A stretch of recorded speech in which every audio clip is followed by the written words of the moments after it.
That's no ordinary scenario. That's Hell in a Cell. Boston on Sunday, October 30th. That cell door slams, you're locked inside it. The fear is real. For the first time ever in Boston, it's WWE Hell in a Cell. Heed my words. The scars you will not heal from, the scars that will haunt you for a lifetime, are the emotional wounds that will not heal. It's WWE Hell in a Cell, live in Boston, Sunday, October 30th. Tickets are available. This is Mick Foley. This is Harley Race. This is Shelton Benjamin. This is Mr. Wonderful Paul Orndorff. This is the Monster Abyss. And this is Daniel Bryan. This is JBL, and you're watching the MWF. Be there live.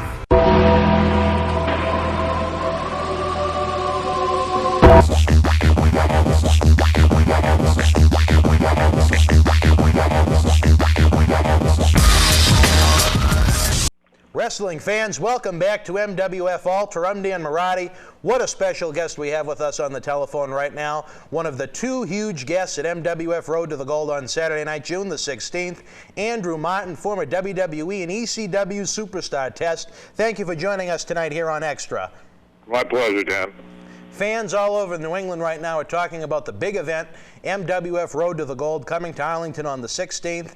Not only is it a huge wrestling event to benefit the kids in the youth sports program at the Arlington Rec Center, but the superstars are available for autographs, photos, even a VIP question and answer session, a chance to really interact with superstars they've seen on television. You've been with WWE for 10 years now, Rikishi going back to the early 90s. It's really a chance to give back to the fans and to the community.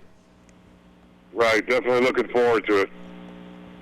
You competed in the Boston area a great deal over the years. Any fond memories of the times at the Fleet Center and now the TD Bank North Garden with ECW and WWE? Every time I'm in Boston, one thing I gotta definitely say is I hate driving there. I love the fans. The fans are definitely, some of the hottest fans we have. And one thing I do remember about Boston in particular is Boston is actually at the Fleet Center is where I actually cut my hair off for the first time, where I actually caved in and cut my hair off. You actually cut your hair in Boston, huh? That's right. Wow, is that good or a bad memory? Well, let's just say it took a while for me to say yes. It was also, Fleet Center was where you were hooked up with TNA back in March of 2000, right before WrestleMania 16. Yes, it was. Your memory's better than mine. Well, I don't know about that, post-concussion syndrome, but that's a different story for a different time.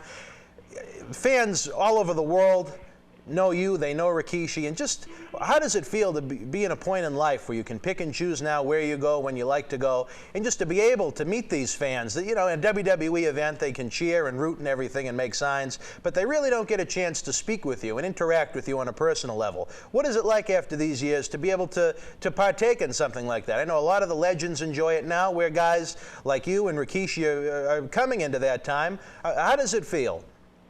It's nice. It's a nice change, After I left this time from WWE, just after my falling out, so to speak, it's actually very humbling, to come across the fans like the way I have. I didn't really expect it to be like this, and going across, I do a lot of meet and greets and a lot of these.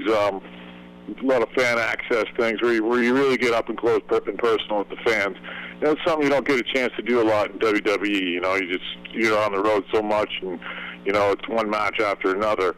And it's actually very humbling, that I'm so busy right now. I'm turning away stuff that it's a great opportunity, just to see how much you're really loved out there after all these years. And it must be a great feeling to actually hear it from these people. It's one thing to get it in the stands and when you're driving out of the building with thousands screaming your name and hollering and wanting to chase you down. But in this, like we said, the fans will actually have a couple of moments with you if they like to speak and interact and ask you a question, get an autograph, pose for a photo. It's an intimate setting that WWE really can't provide since there's such a big company like this. That's what's so great about it. It's a thing we used to provide. When my first time around there, we used to have a lot more of these things. And back when I first started with WWE in 98, 99, wrestling was at its peak, which, it was white hot, which, it's too bad it'll probably never be like that ever again. But we did a lot more meet and greets and before the shows and everything. And this time around, I noticed we didn't do a lot of those anymore. And it's too bad. You know, it's nice to get up and close with the fans. It is. You know, these people, they see the guys on television each week, and they're their personal heroes. And to be able to actually meet someone like that, it's a memory that will last a lifetime to the individual that gets to do it.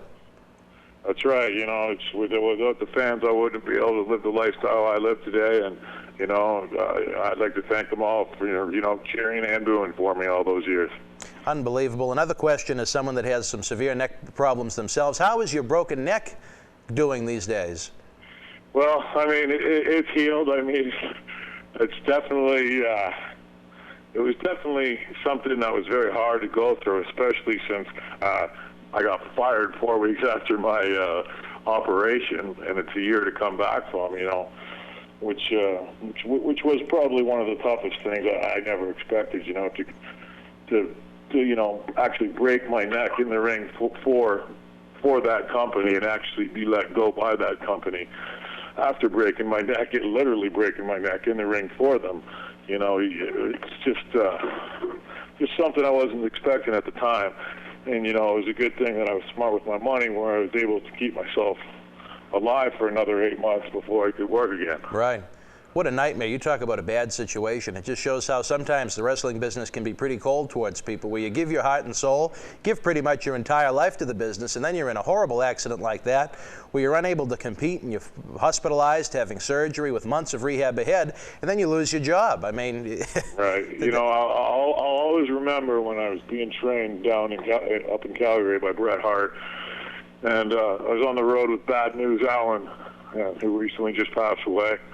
And he, you know, said it best to me. He said, you know, you're nothing but a puppet to Vince, and when he likes to play with you, he'll pull you out and play with you, and when he's done with you, he'll put you away. And that pretty much sums it up.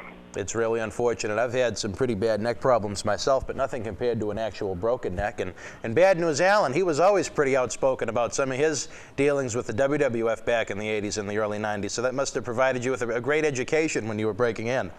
Yeah. He actually...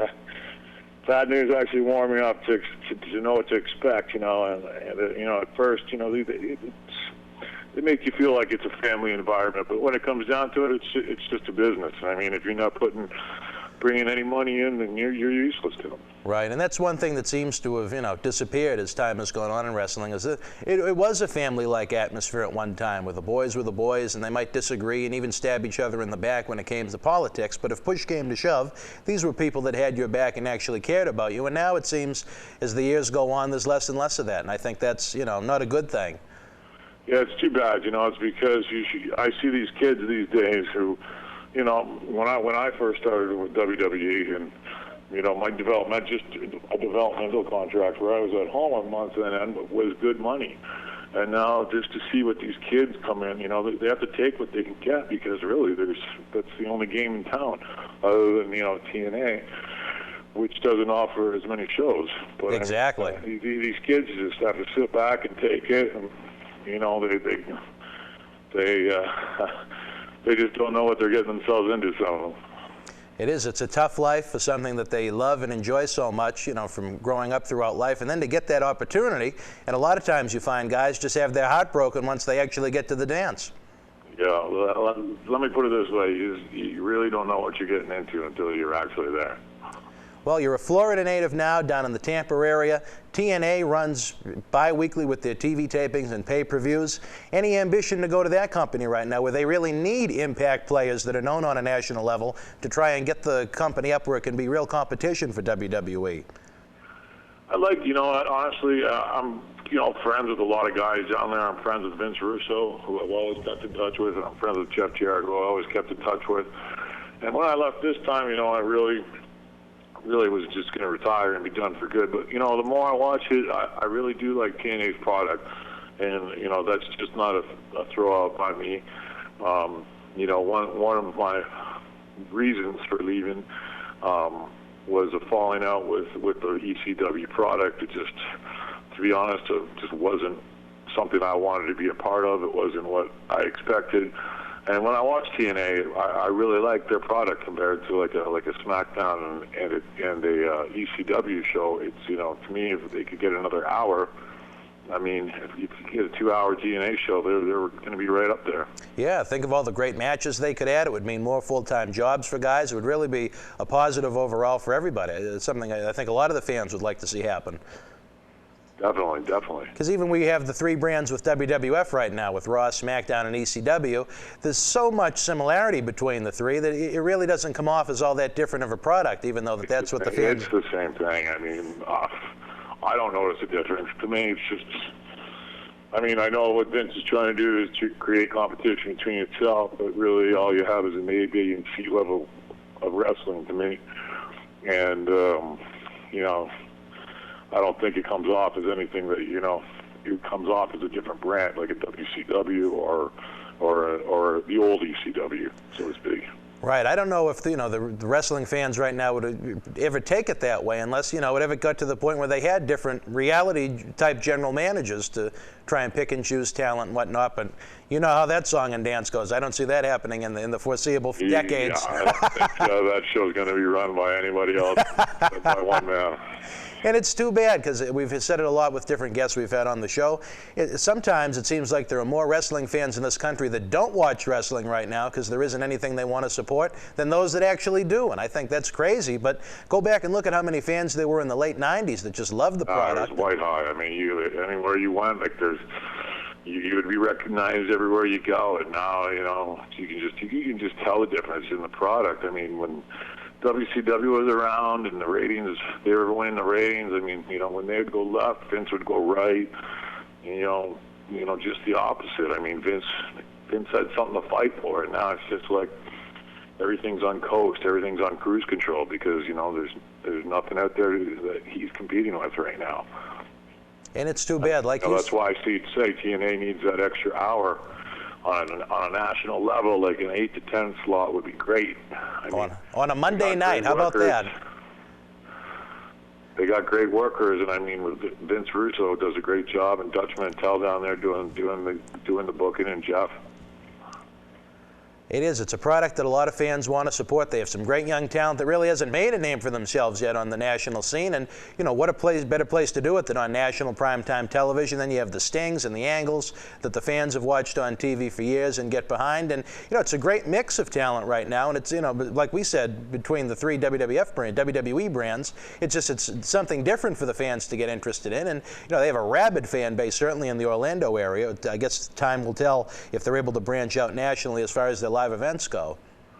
Right, and that's where I say that. I mean, another hour would definitely come in handy. You know, you need that extra hour. You need that 2 hours of TV time for a wrestling show to really take off and tell the stories that you want to tell. Right, and you watch the TV show a lot of times now, and sometimes it's almost like watching Sports Center, where things go so quick.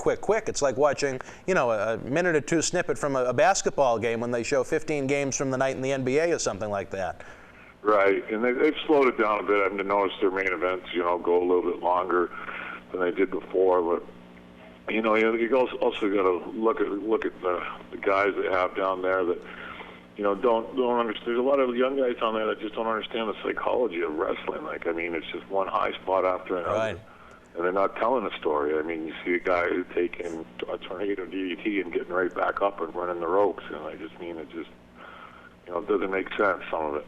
Right, that's a problem right now all around, is just simple selling. I mean, whether it's moves in a match, whether it's storylines, trying to sell shows to get them over, it's just things are pushed so quick now onto fans, there isn't enough time to let it sink in and really develop an interest. Outside of WrestleMania, or one of the big shows that have such a history with it, you don't see a lot of matches and angles and storylines built up to the point where the fans connect to it, to the point where they want to care and reach for their wallet and spend their hard-earned money. And that's, you know, another problem where TNA especially, they don't even have a developmental system right now to try and work with the younger guys.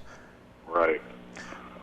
Well, as we see, I don't think that's something like they're quite, you know, ready for. I mean, they're slowly building. I mean, you know, to be honest, when TNA first came out down in Nashville, I didn't think it was going to last long, and then I think they've done a great job of hanging on and bringing in new guys and getting some guys over and, you know, branding some of their guys. And, you know, just like I said, if it gets another hour, you know, I think it has a chance to take off.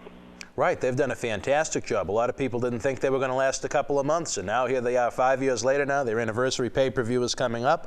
They have action figures out in the store, DVDs at national chains, and, you know, it's a real product. And, you know, with a couple of, you know, positive moves with the television industry and just some good luck overall, they have a chance to really make some nice full-time livings for people, and that's what, you know, it really should be all about for the guys right now, that want to give it their all, give the fans, you know, the best matches humanly possible, and to be able to live off of it. That's a problem right now in wrestling in general. It's difficult for a lot of guys to make a full-time living at the craft.